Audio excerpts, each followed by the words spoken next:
for everything that's great about America, again, 2 out of 3 people are overweight or obese. We have 93% of people are metabolically unhealthy. There's a lot of BS out there. So what I'm trying to get at is, how do we cut through all the BS that's out there and just focus on the basics that work? You have to earn the right to supplement. You have to earn the right to do all of these things. The quicker you gain something, the quicker it is for you to lose it. I didn't strive to be the best. I strive to be the only. AI is not going to do your workouts for you. AI is not going to eat the whole foods for you. AI is not going to sleep for you. What is up, everybody? Welcome back to the True Form podcast. If you are enjoying this content, the conversations that I am bringing to you, then I would appreciate it if you could do one thing: interact with this episode wherever you are listening or watching. Like, 5-star review, positive comment, subscribe, however you can interact. Even if you just copy the show link and send it to one friend or family member that you think would benefit from this conversation today, then do that. It really does help this podcast reach more people, which helps them find their true form and live a life that is true to them. And that's what it's all about. Also, just want to thank the legends at Lumaflex for sponsoring today's episode. I'll tell you how this little red light therapy device can improve your overall health, wellness, longevity, and recovery later on in the episode. So let's get into today's conversation. I know you're going to love it. Kyle, thanks for coming on the podcast. Thank you for having me. I appreciate it. And looking forward to the conversation. Yeah, well, let's start with, what are most people getting wrong when it comes to living a long, active, healthy life? This is a great question, and one that I get a ton. And I think really it comes down to people overcomplicating things, and we're marketed at, and there's all this advertising and all the influencers and people telling us, you need these products, you need these services, you need these things to be healthy. And I think that couldn't be further from the truth. Some of the most best health interventions are free. Like, get outside, be around good people, move more, eat good whole quality foods, like sleep better. Like, all of these things are free. And I think what we should all first do is take an audit and see, what can we do that is free? What can we do that we already have access to? And how can we start with the foundations, start with the boring basics, and then we can move into, and I always say, you have to earn the right to supplement. You have to earn the right to do all of these things, because again, if you haven't crossed that barrier of the foundations, the basics, you're doing yourself a massive disservice, and you're probably leaving 90 to 95% of the good stuff that move the needle on the table. So that's my longer-winded answer to that one. No, absolutely love that. I was at a networking event a couple of nights ago, and I ended up with a crowd of, 5 or 6 young guys around me asking me all these questions. Oh, what about this supplement? What about this exercise? Should I worry about this? And it was just funny. It was just like one question after the other. And I'm like, guys, just focus on the basics. There's a lot of BS out there. So what I'm trying to get at is, how do we cut through all the BS that's out there and just focus on the basics that work? Yeah, it's harder. It's harder than it seems. And I think we're inundated with all this stuff. It's like, anytime you pick up your phone, turn on a TV, go outside, talk to people, the conversations around all of these things, it's always surrounding us, and it feels like engulfing us. But I think when you can start to stick to these things on a consistent basis, and now what does that mean? That means 30 plus days, 6 weeks, 8 weeks, 12 weeks, stick with these principles, stick with these routines. Now, it doesn't have to be perfect. Like, that's another myth that we see out there. Like, you got to have the perfect routine, the perfect 18-step morning routine to make sure you're productive, and all those things. We see that often. But I think stick with these things and actually give yourself the chance to succeed. Give yourself the chance to feel the benefits. I think some people are like, Kyle, like, I tried, getting 7 to 9 hours of sleep for a week, and like, I couldn't do it. And that was it. I didn't see any benefits. And I'm like, you got to give it more time. You got to stick with it. And so I think we've been sold this instant gratification, and we've been sold this quick fix culture. But really, where the true secrets are, and I don't think there are any secrets, is doing these things consistently and showing up. Even if it's 50%, even if it's 30%, show up, do something, because those things start to compound over time. And so I think if people can get out of their own way and not think they need these massive changes, I always say, the quicker you gain something, the quicker it is for you to lose it. And so if you can gain something over time and be sustainable with your practice, it's something you can actually build a life. That is a great takeaway. I love that. The quicker you gain it, the quicker you lose it, for sure. And taking your time and learning these skills, like you said, it's just we're advertised at to think that there's something wrong with us, so we need all these weird and wonderful things when it's just the basics. So how did you get into health and fitness? Where did it all start with you? Oh, it's been a winding journey, that's for sure. But I feel like growing up, I was always around health and wellness. So my mom worked in hospitals for 20 plus years. My father passed away of cancer. So that was always something that it piqued my curiosity a little bit of what can we do to have a little bit of agency and ownership over our health? What could we do to steer clear of some of these things? You know, we definitely, cancer and all these diseases, you go down the rabbit hole of what are the things you could have done differently? What are the things you can do to prevent these things? And you start to see heart disease, cancer, obesity, dementia, not like a large part of it is preventable. And if you're doing these lifestyle things, it's not 100% preventable. Of course not. But you can really steer clear a lot of the symptoms and things that lead down these paths. And so for me, it started there, but I also was an athlete. So I was surrounded by trying to be better at sports, trying to be the best athlete I could be. I always tell people I was a late bloomer. I was never the strongest or the fastest or, the best at any one thing. But I was curious and I wanted to play all the sports and learn.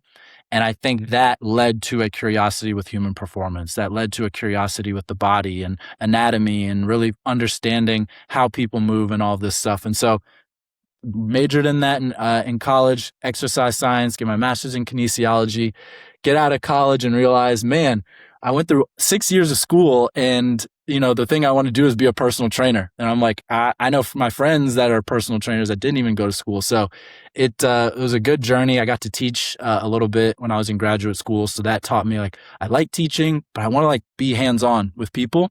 And so there was no better expression of what I had just learned than actually working with people and doing those things and applying all of that knowledge. And so, I worked as a coach, as a trainer. Even before I got all the degrees and stuff, I was a coach and a trainer before that. And that kind of stemmed into working in the startup space, online coaching, strength conditioning, performance coaching, basketball coaching, doing just about everything I could in the coaching realm. And now fortunate to be at a level where I still coach always. I will always coach to the day I die.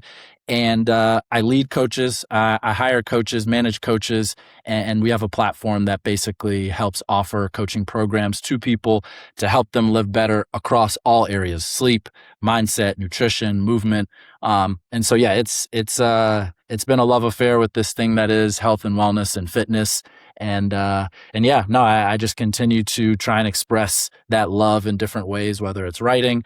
We both just talked about podcasting, and newsletter. Any way I can kind of talk about health and wellness, I'm trying to do it. So that's a little bit of the journey, but I'm interested to see where it goes next.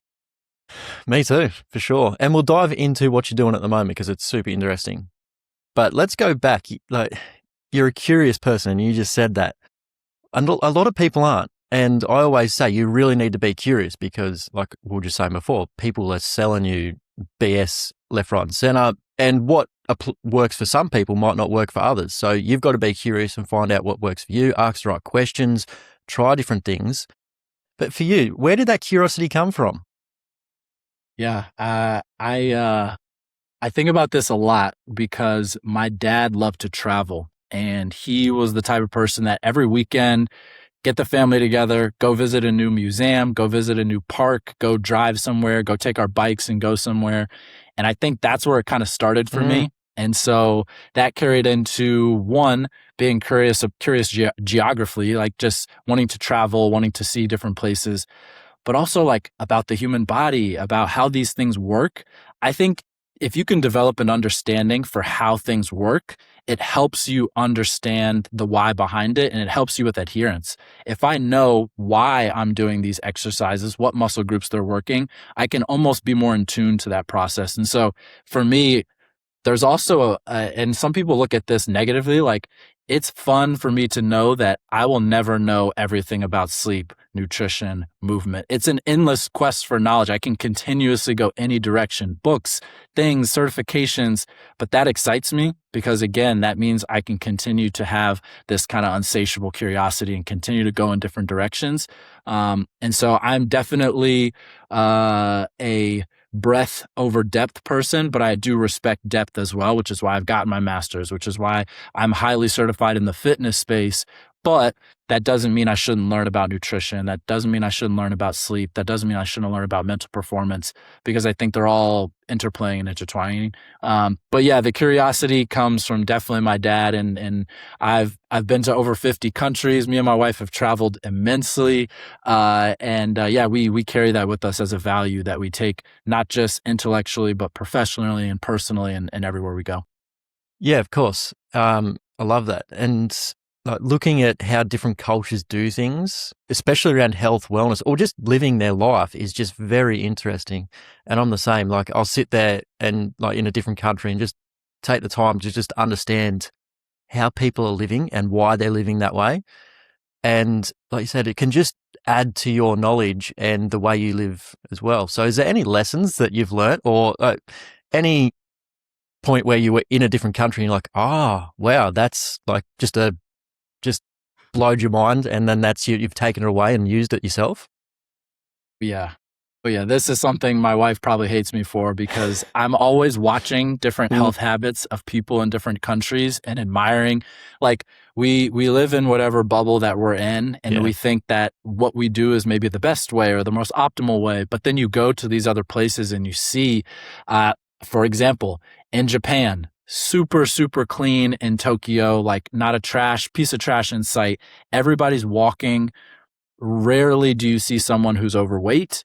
They when they're like sedentary, usually it's funny, they don't have like backs on a lot of their chairs in traditional, even in Korea is the same way, but they don't have backs on their chairs, or they rest in positions that are a deep squat or different things. And so I noticed that when I'm in Europe, I notice all the time that the plates are smaller, and I'm like it's to me, I'm used to like these gigantic American plates and cups, and it's smaller plating, smaller portion sizes. Meals are a little bit longer in duration when you're, overseas, especially in Europe and Italy and places that are very communal. And so that's awesome. And then, being in places like, Australia, people are outside more, and people do outdoor sports more, and they're surfing and they're doing all these different types of things. So I pick up on a lot of it, and I try to bring those things back and not just use them for myself, my family, my community, but try to write and podcast and do things to bring these principles to other people. Because obviously, for everything that's great about America, again, 2 out of 3 people are overweight or obese. We have 93% of people are metabolically unhealthy. So again, what can I do to start to bring some of these practices and principles that reach far beyond just my community? But yeah, no, it's something that I love to keep an eye out for and snag things that I can find from different places. Yeah, it's amazing, isn't it? Like you said, we just get caught up in our own little bubble, and I've got to be careful of that as well, because especially in the health and fitness industry, you just get caught up in what you're doing, and it's easy just to stay there and not open your mind up and look around. So yeah, that's what I think travel just helps with that a lot. For sure. You said you're always going to coach, and I've said the same thing. Like, although I'm doing a lot of online stuff, and I could go fully online, I think it just takes away from understanding people, that in-person contact. You just actually start to understand what people are struggling with, rather than, again, the little bubble you could create online. So why would you always coach in person?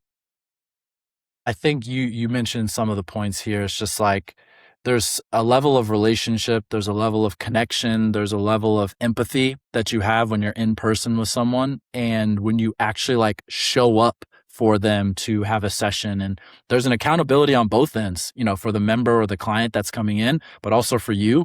And for me, I take it very, very seriously when someone trusts me with helping them navigate their health. That's a huge thing. That's very vulnerable for people. It's emotional. It's, cultural, all of these different things. And so for me, there's no greater feeling than helping someone have more agency over their health and have more ownership over their health. And so that fills my cup up more. So then I am a better parent, I'm a better husband, I'm a better friend, and can show up for all the things in my life. And so it's part selfless, part selfish, because I gain so much from it when I teach. Also, I learn. Guess what? When you teach something, you learn it better and you know it better and you can communicate it better. And so online has been great because it allows you to reach so many more people in areas that you might not have been able to reach people. I, look at my podcast sometimes and I'm like, whoa, like there's people in almost every continent listening to this podcast. That's like insane. I don't know how I would have reached these people if not for this digital format. But again, there's just something unquantifiable, intangible about working in person with someone, seeing the look in their eyes, seeing the gratitude that they feel when you help them either reach a goal or understand something fully that, I can't put into words, but I know it is something that for now, the flame hasn't died out. And I continue to, every time I have these interactions, it just continues to renew that flame. And so I hope to be coaching, for the rest of time. And I hope that I can still add value, because that's the main goal, is to make sure I'm adding value, to make sure that I'm educating, to make sure that I'm teaching, inspiring, and all those things along the way. If you care about your health, wellness, and longevity, obviously you do, you're here listening to this podcast, you're going to eventually come across red light therapy. And there's a few things you need to know before you go and spend hundreds, even thousands of dollars on a red light therapy device. First, you need to do your own research. Don't just rely on a podcaster getting your information. So you need to go out and do your own research. But when you're doing your research, don't just put in red light therapy and skincare or recovery. You've got to put in photo biomodulation and then skincare, photo biomodulation and then Alzheimer's or gut health or brain health, eyes. There's a bunch of research out there that's very exciting, and it really does blow your mind on how light affects your body. So even if you're not interested in red light therapy or want to purchase one, it's probably worth you going out and doing this research just so you understand how light affects your body. We all know that blue light is bad for you later on in the evenings, and understanding why that is going to help you make more informed decisions. Also, when you're looking for devices, make sure the red light therapy device goes through a full range of the infrared light. So a lot of the devices out there will just sit at a certain wavelength, where the LumaFlex products go through a full range, and you can actually control it. So if you're trying to do recovery or skincare, both are different wavelengths, and you can control it through your phone. So if I'm trying to do muscle recovery, I just control it through my phone. It selects the right wavelength and the duration. I put it on the muscle that needs recovery, and I go from there. If I want to do my face and get rid of those wrinkles, I can just do that. Different wavelengths affect the body in different ways. So when you are doing your research, I strongly recommend you check out the LumaFlex products. And when you're ready to purchase one, use the code TRUEFORM to get 10% off your first order. That is TRUEFORM at checkout for 10% off. Let's get back to the episode. I know there is a few coaches that listen to this podcast, so it would be good to get your opinion on burnout. Personally, I know a lot of clients that coaches that end up leaving the health and fitness industry, stop PTing because they just burn out and it's too much.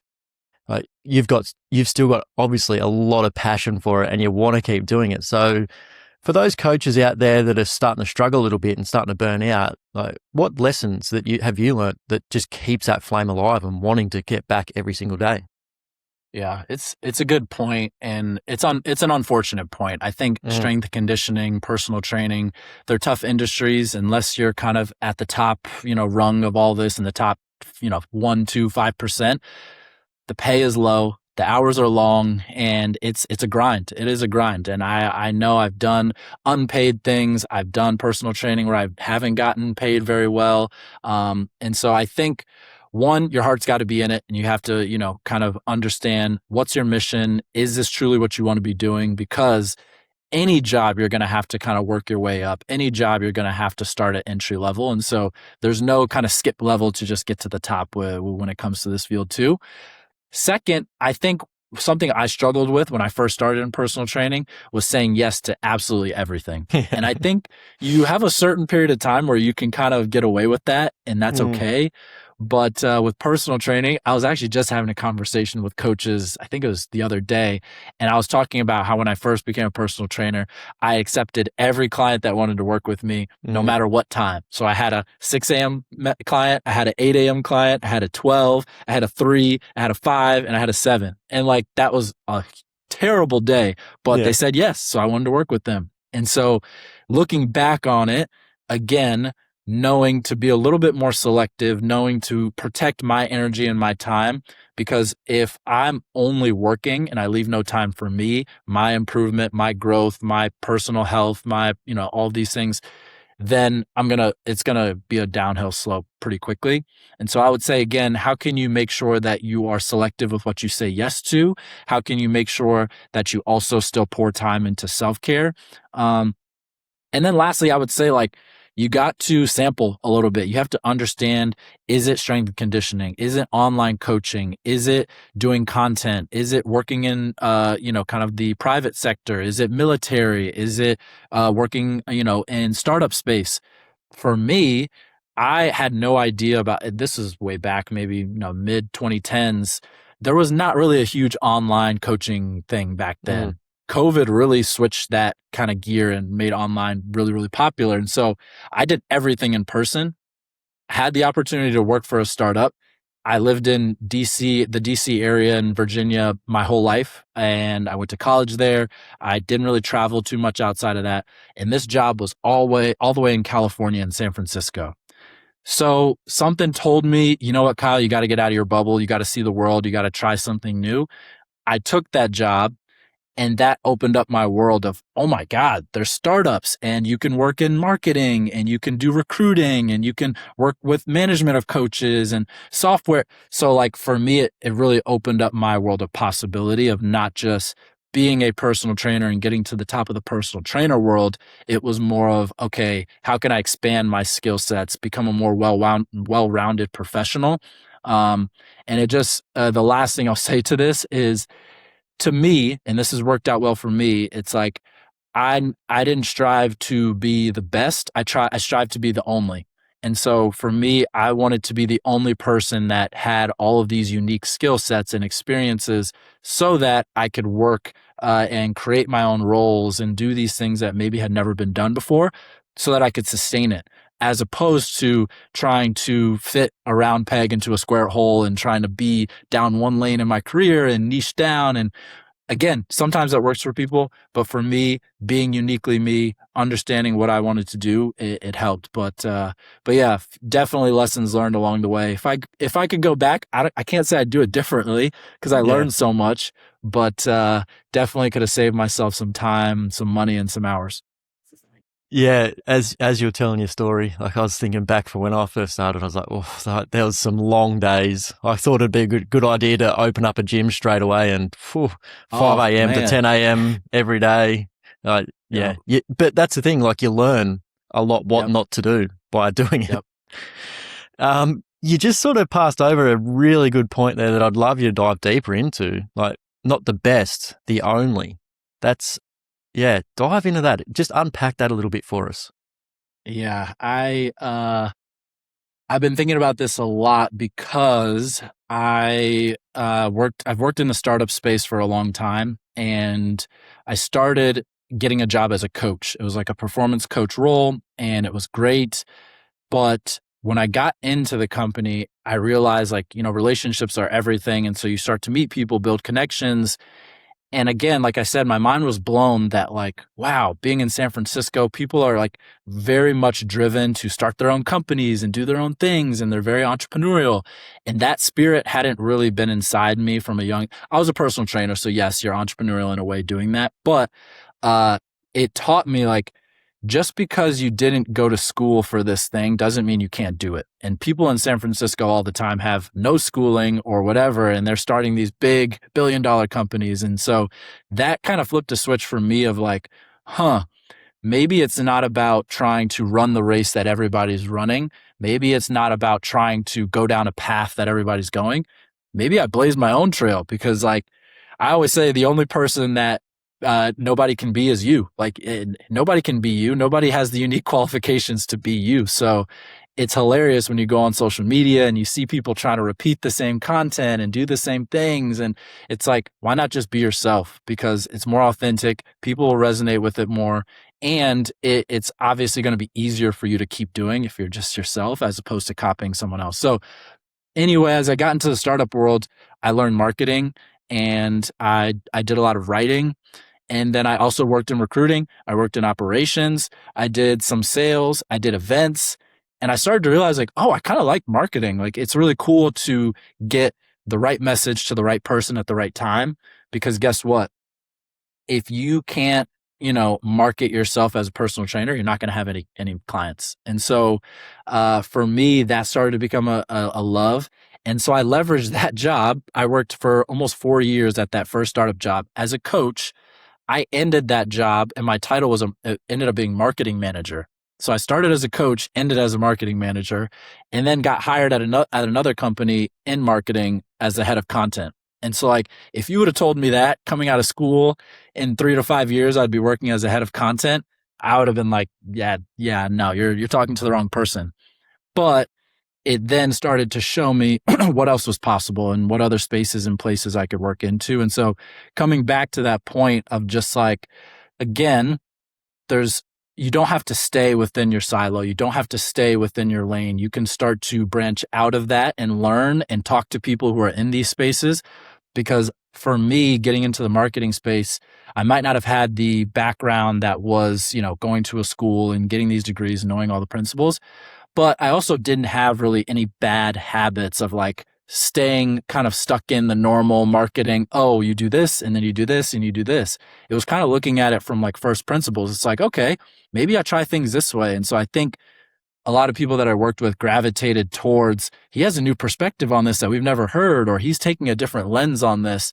I use that as a strength, not as a weakness that, maybe I didn't have the traditional background. And so, it's been cool to leverage that.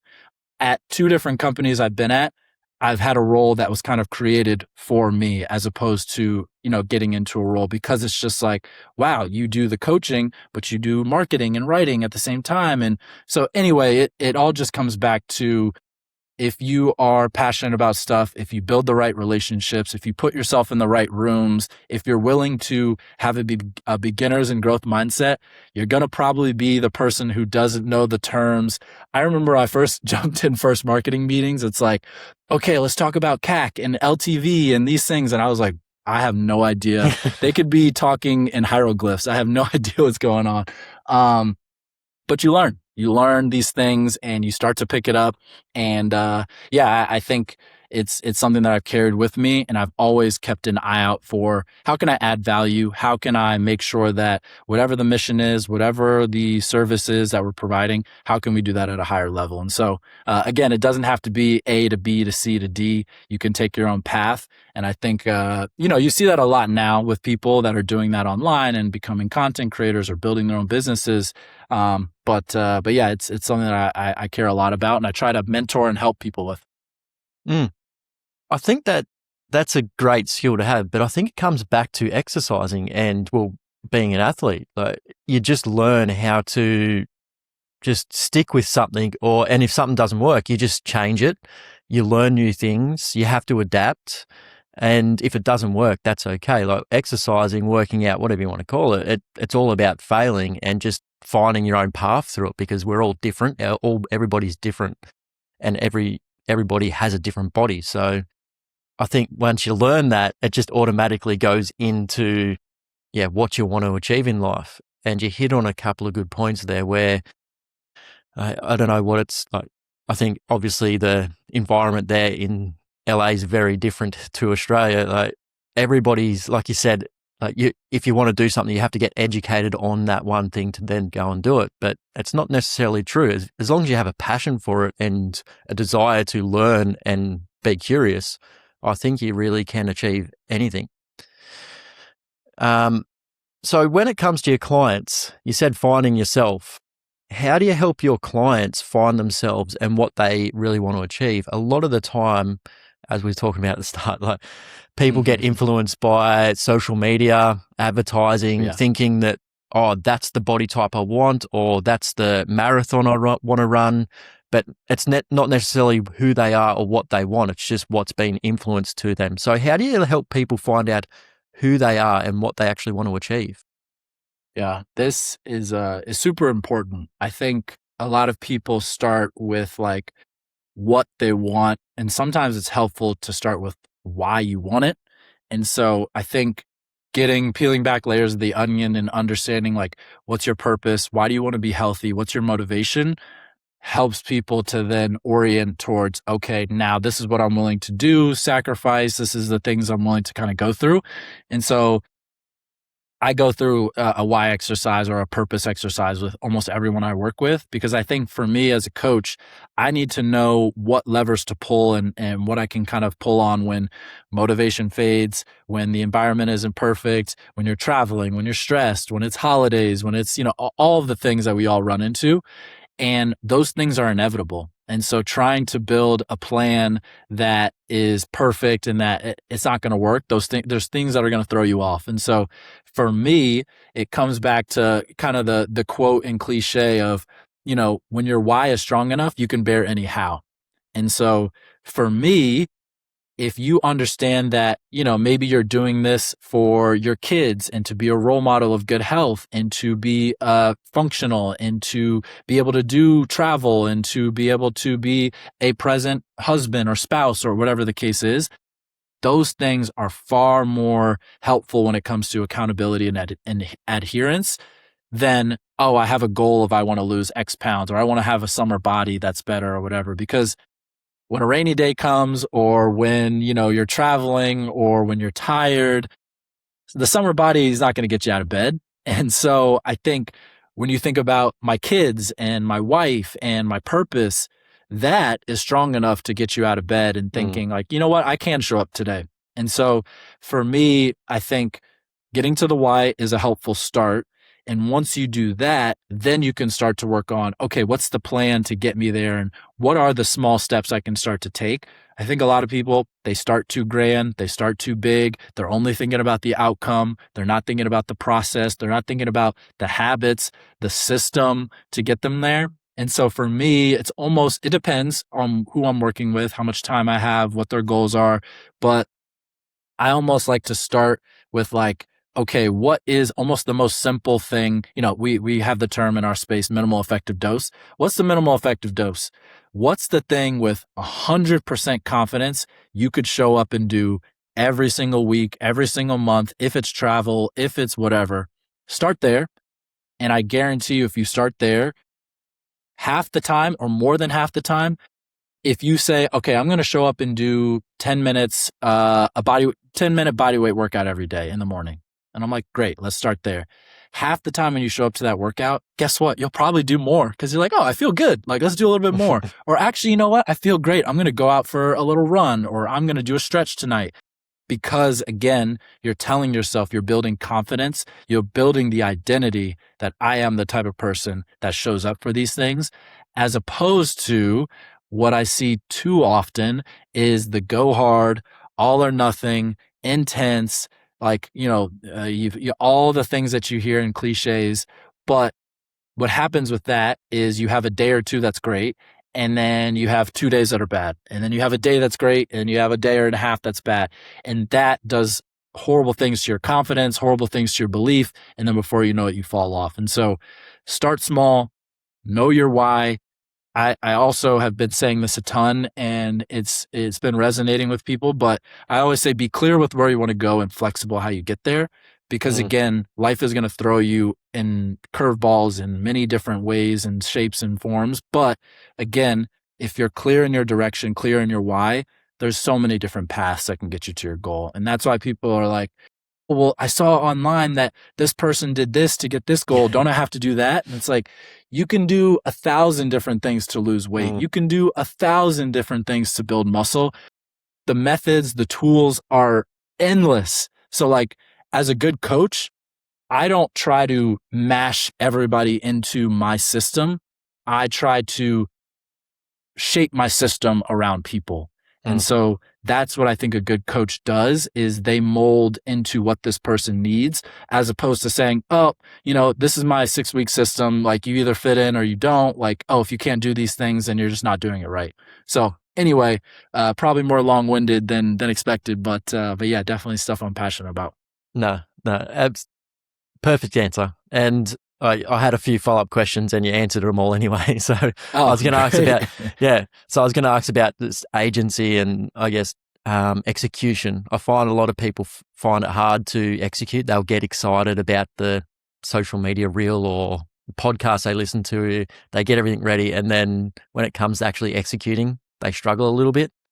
But I think you hit the nail on the head, and it's just, what's the minimal effective dose? Like, what's the easiest thing that you can start doing? Start there and start building from that.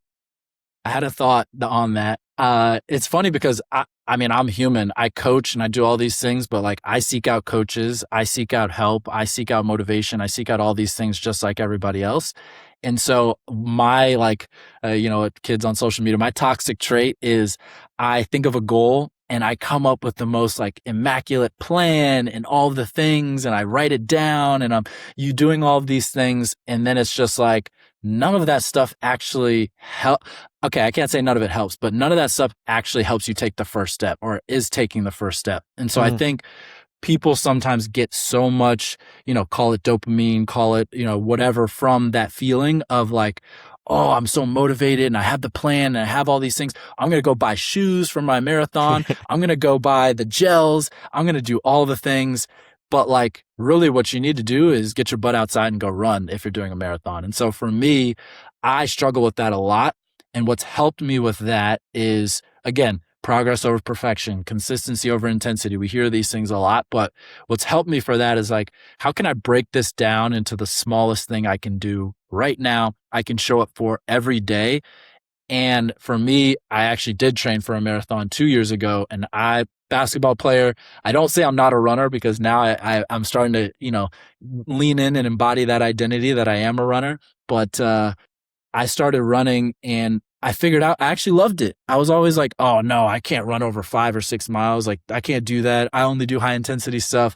And I actually enjoyed it a bunch because I started off slow. I didn't get injured in the process because I, again, followed correct progressions, started slow, did what my body could handle.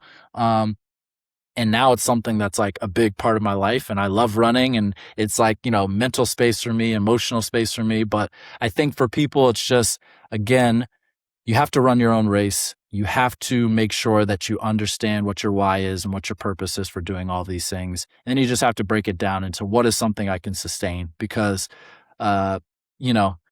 doing something and changing lifestyle habits and, building these things that last for a long time, it is hard, but I promise it's worth it when you can actually start to change these things for the better, as opposed to yo-yoing up and down and left and right. 100% agree. So what are you working on at the moment? I'd love to dive into that. Oof. Okay. So from a professional standpoint, or from like a exercise standpoint, or I could take this question in so many ways. Let's start with exercise. So like myself as well, like when you start doing exercising at such a young age, being an athlete, sometimes it can get boring and monotonous. So I think you just answered it before again, like about running, like you just started something new and fell in love with it. But how do you keep going? Like, I find a lot of people will start the gym, and work out, but then get bored with it and either drop off, or this isn't working anymore. So your body does need different stimuluses, and you do need to stimulate your mind as well to actually enjoy it and want to turn up each time. So how does that evolve for you? And like, how do you take on new exercises, workouts? Yeah, it's a great question. And I think adherence by and far and away is the most important thing when it comes to exercise.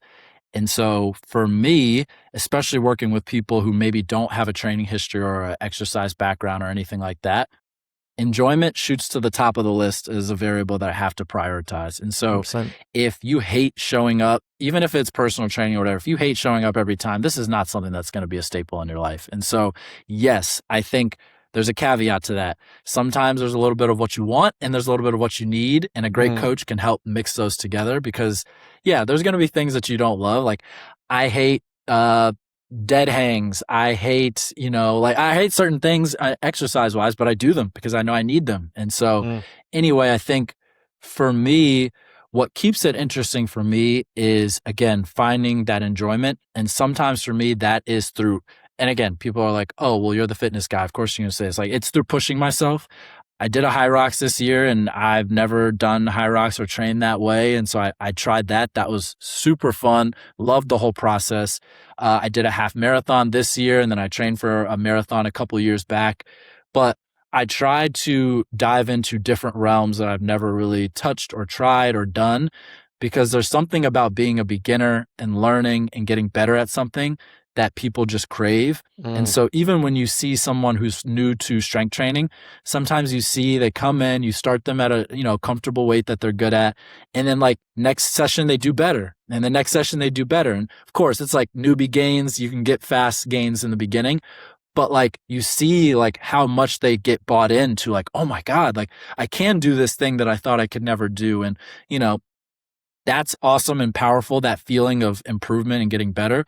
But I also think I always tell people like, people who come to me and they're like, well, God, I just don't love exercising. And I'm like, no, you just haven't found the right exercise yet.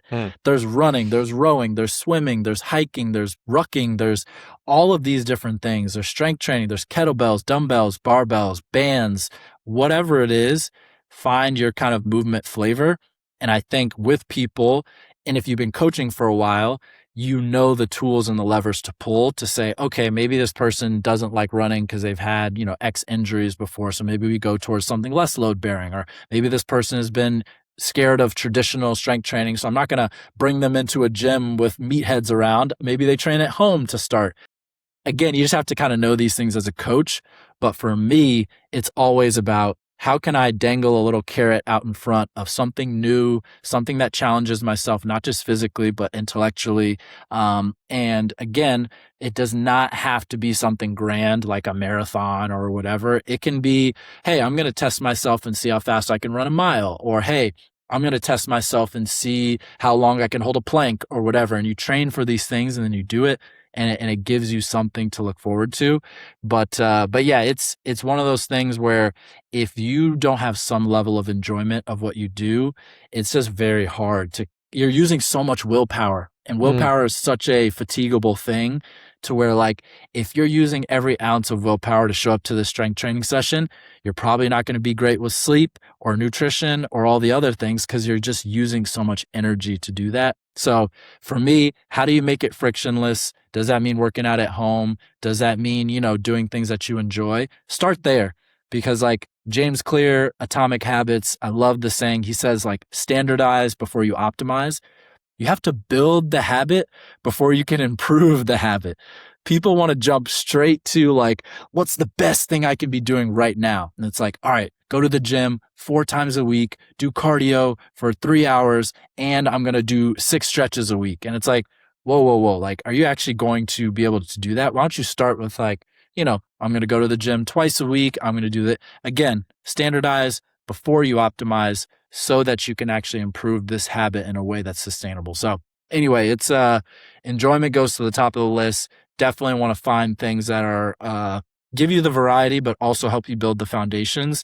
And the goal is not to win the game. The goal is to continue playing the game. And that is what all of health is about. On that as well, right? So when I say, like, what are you working on when it comes to health and fitness, but thinking about longevity. So for your body, your mind, your overall health and wellness, like what are you working on now that's going to benefit you in 50, 80, depending on how long we live for? Yeah. Oh man, so many things. I love reading.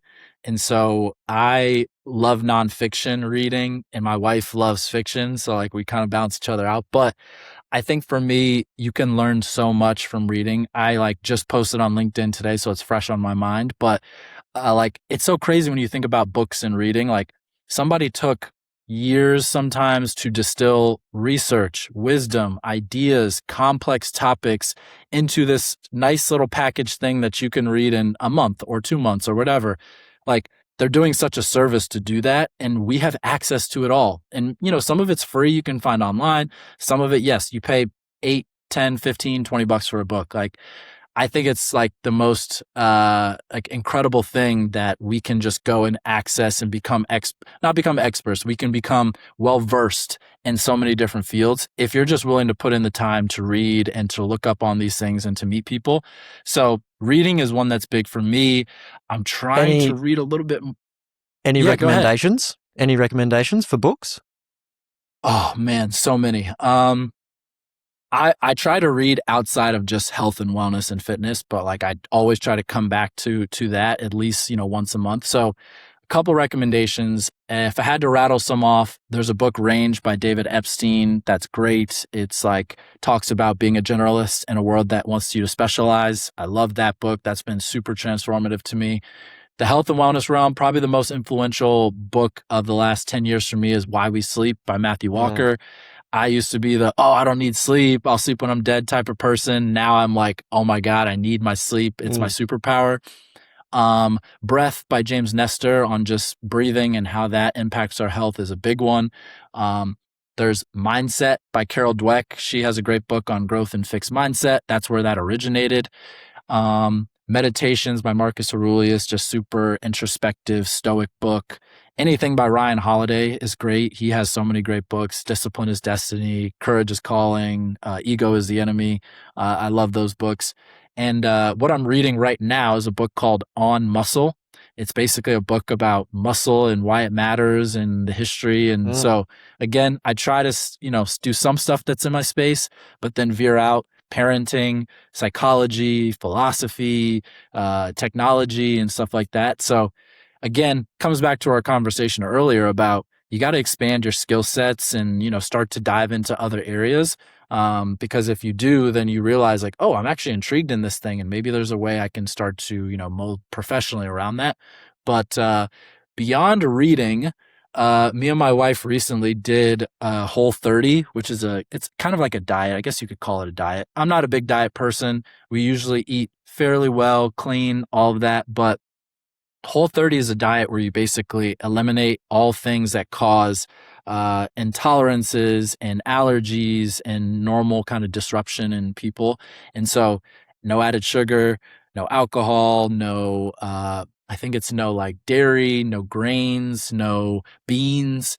So it was something for us. We knew we weren't going to be doing Whole30 for the rest of our lives, but doing it could help us learn a little bit about ourselves and our body, but also, change some of the principles that we, normally have and do. And so we did it. It was great. We learned so much. And now we've changed a few things that we normally do that are for the better. And so totally, we love doing these little self-experiments of like, oh, let's try this thing or let's do this for a month and see how it affects us. And then slowly you start to integrate that into like your normal lifestyle. And so, yeah, those are a couple things, but always writing and always trying to push the boundaries on, I recently had a book come out on exercise and movement. And so that's like my latest project that's always still ringing in my head.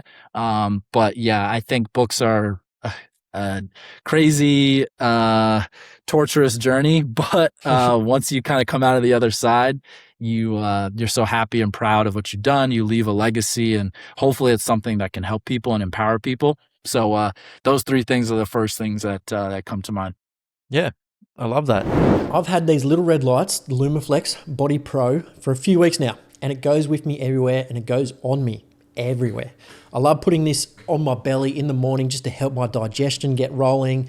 Any little niggles I've had from training the day before goes on there, a few rounds, and I'm ready to jump back into the gym. It's absolutely crazy how fast you can feel the effects of this red light therapy device. It comes with these amazing little straps that you can literally strap it to any part of your body, joints, limbs, anywhere. So anywhere you need a little bit extra recovery, it can do that. A couple of rounds of the red lights and you are good to go. And you can get access to Lumaflex Academy, where you can actually start learning about the benefits of red light therapy and how to use it properly so you can actually see the benefits in your body as well.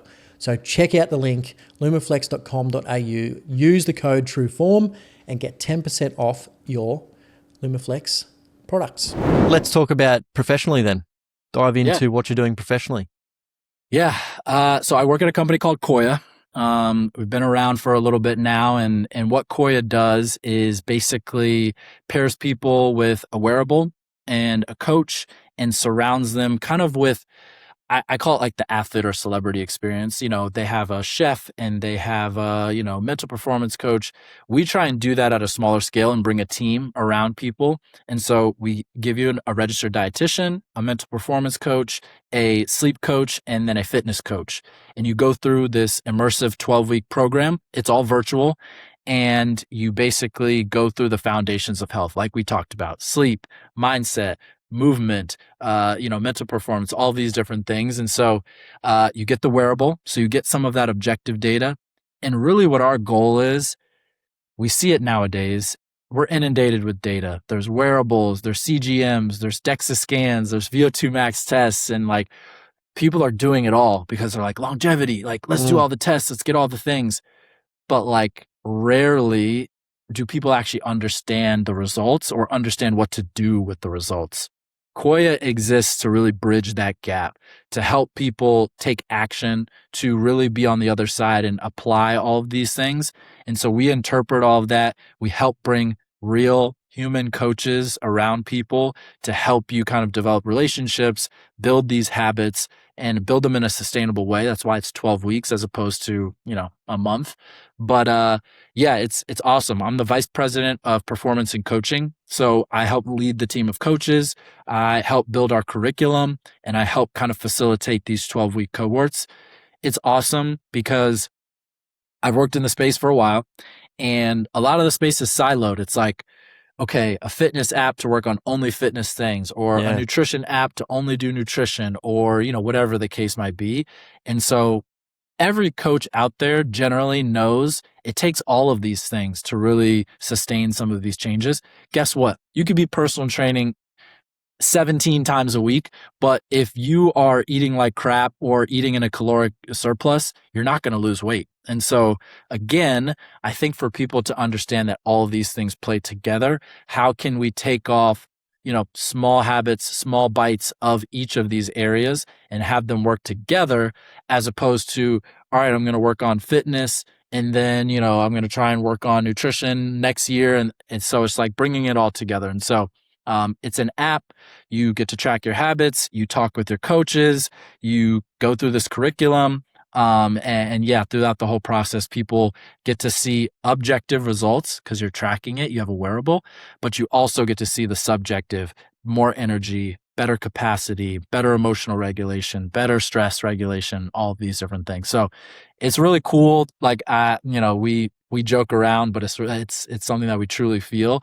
Like we say, it's not an occupation, it's a vocation, because like, what better job could you be working where you're just helping people improve their health and helping people get more access to their life, more access to spend time with their kids or to work more, whatever the things are. So anyway, that's Koya in a nutshell. And it's something that, we're super passionate about building and continue to grow. It's a great concept because, like you said, a lot of people will, as a PT, it's hard to be a sleep coach, like your nutritionist, a personal trainer, like a life coach, all that sort of stuff. Psychologist. So having it all in the one spot and working together for the client is, I think that's a big, powerful thing you can use, because a lot of people will have those coaches, but separately, and they're not talking to each other. So it's still good to have those coaches no matter what, for sure. But when they're all working together and talking together to help you, that's a big, powerful thing that's going to help a lot of people live a long, healthy, happy life. So I love that concept. That's awesome. When it comes to data, I have in my notes, I got a little question about data because people just obsess about it.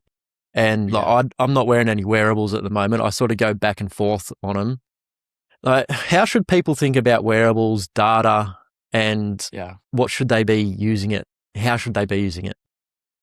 Yeah, it's a great question. I have Apple Watch and an Aura Ring on right now. And like you said, I definitely teeter back and forth between like, all right, no wearables and Mm, wearable and, tracking and non-tracking. I think wearables can be a great tool, and they have been a great tool for people generally as a whole.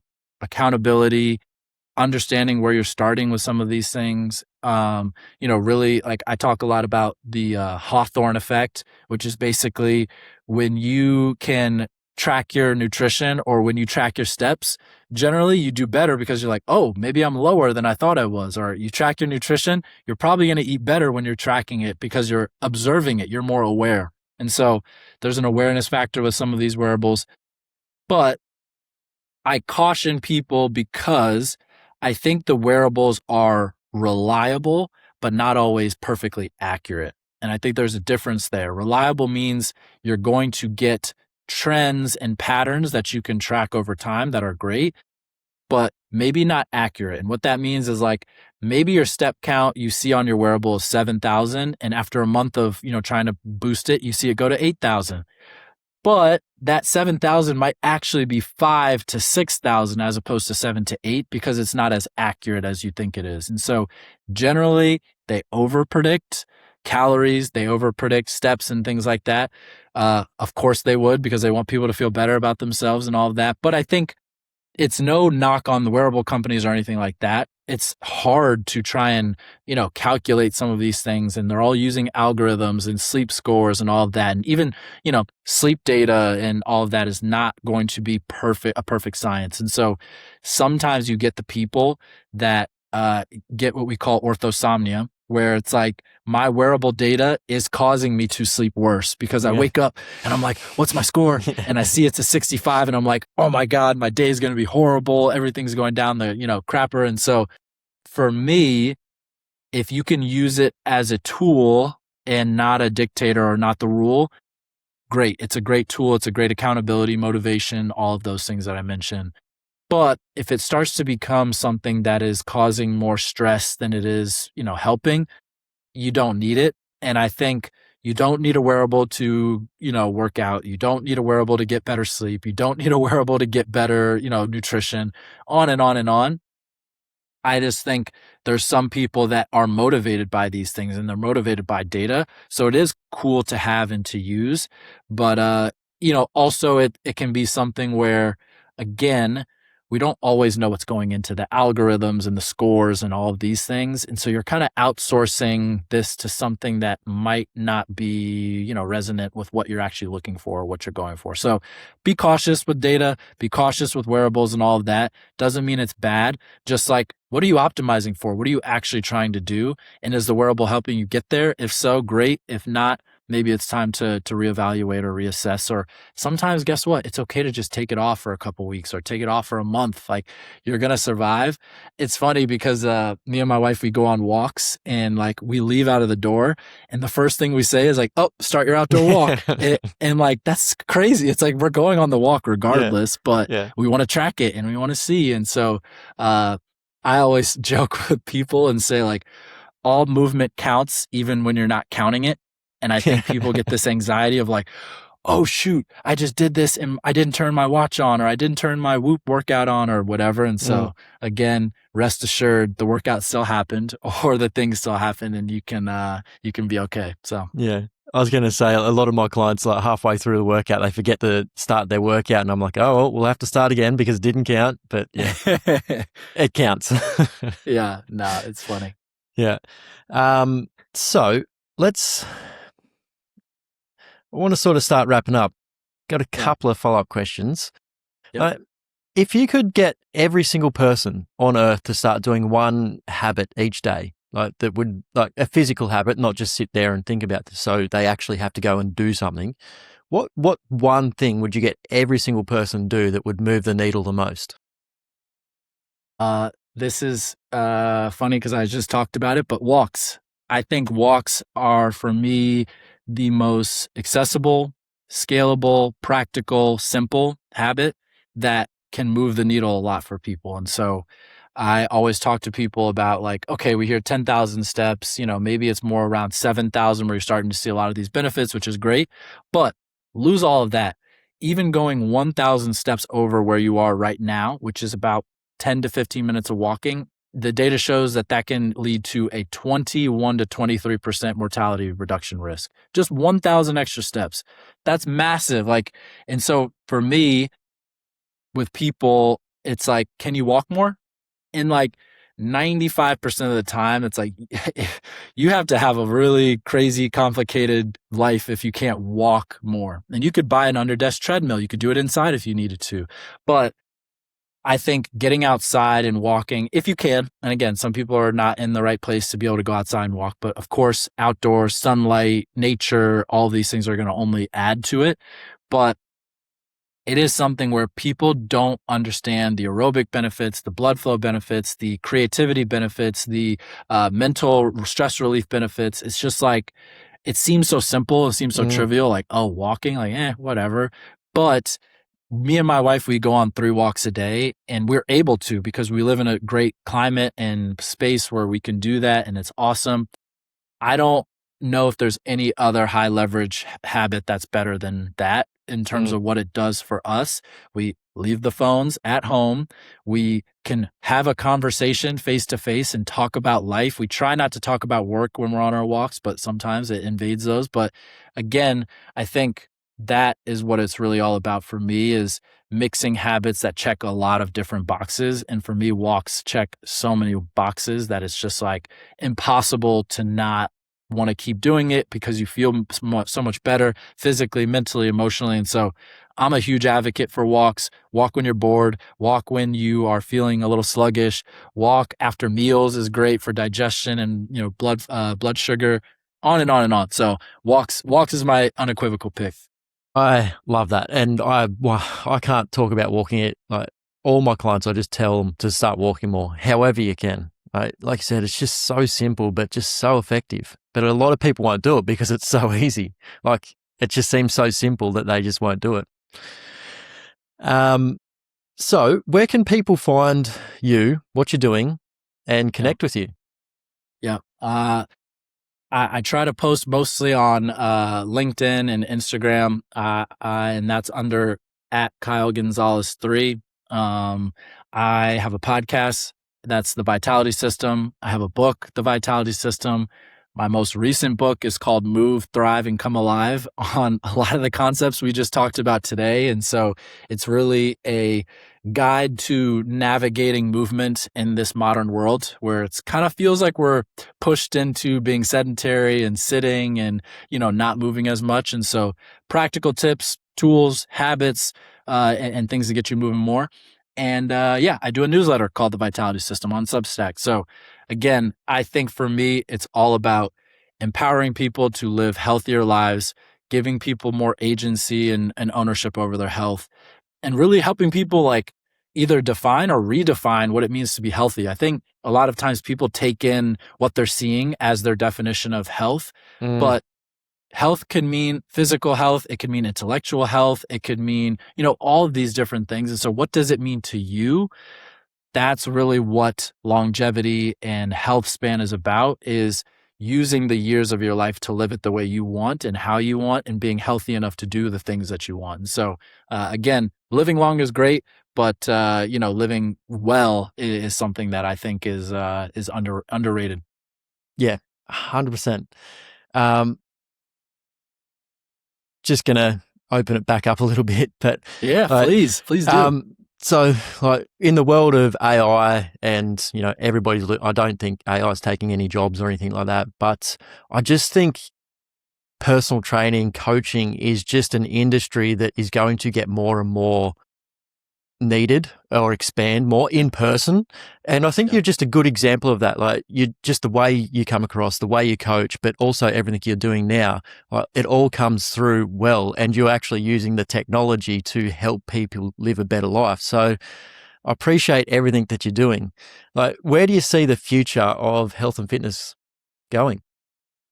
Yeah. I appreciate the kind words, and I try my best. Any conversation, anytime I get the privilege to be on any platform, like I take it seriously because like it is like I said, we talked about it earlier. It's vulnerable. It's emotional. This thing that is health. Some people are struggling with it. Some people are kind of confused by it. There's a lot of noise in the industry.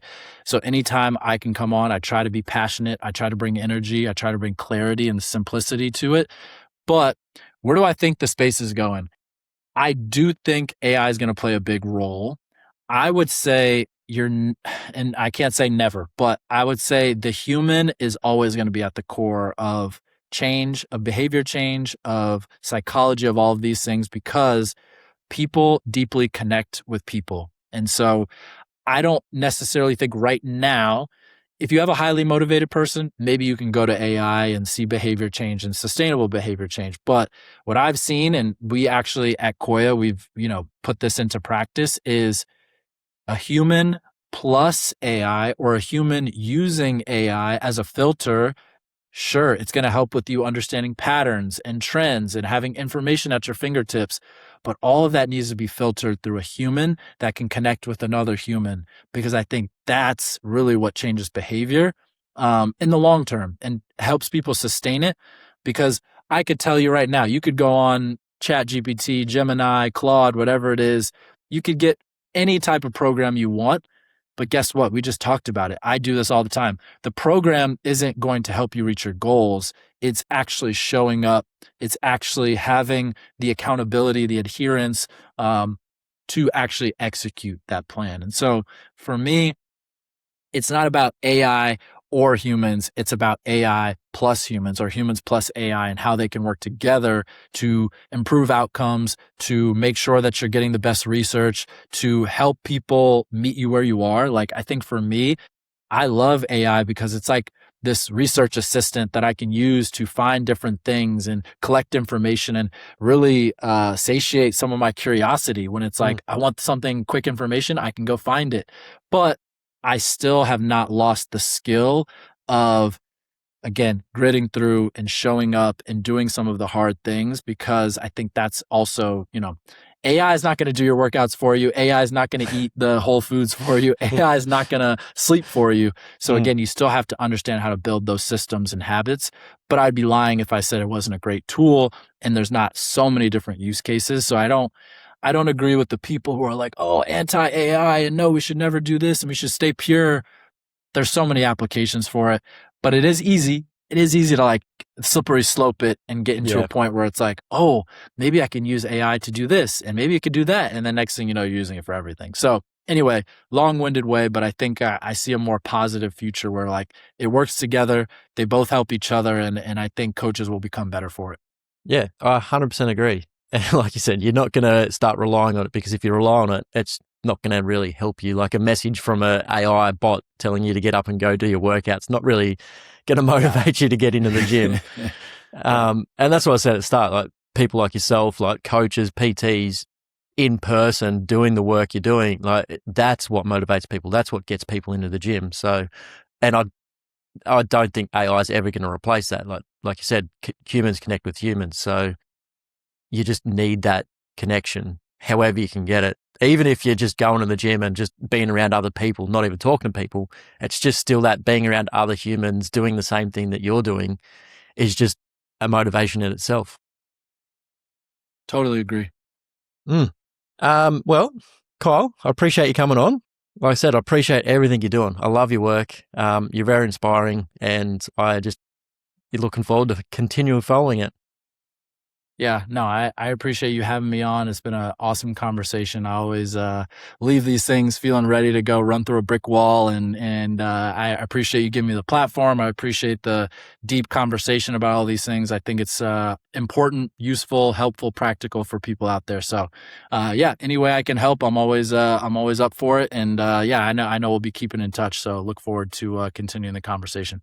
100%. And like I said, I'll link everything in the show notes for people to connect with you. Awesome. Appreciate you. What is up? Thanks for being here at the end of the episode. Obviously, you've enjoyed it and it's helped you find your true form. And I bet you know somebody that's going to help find their true form as well. So I'd appreciate it if you could copy this show link, send it to one friend or family member and say, hey, have a listen to this. It's going to help you find your true form. they'll probably have no idea what you're talking about, but it will help them. And I'd appreciate if you could do that. Also, all podcast platforms these days have some sort of algorithm. So the more you interact with this episode, the better it's going to perform and help reach more people and help them find their true form as well. So 5-star review, positive comment, like, share, comment, however you can interact with the episode. I'd appreciate that, and everybody listening that hasn't heard of the True Form podcast is going to appreciate it as well.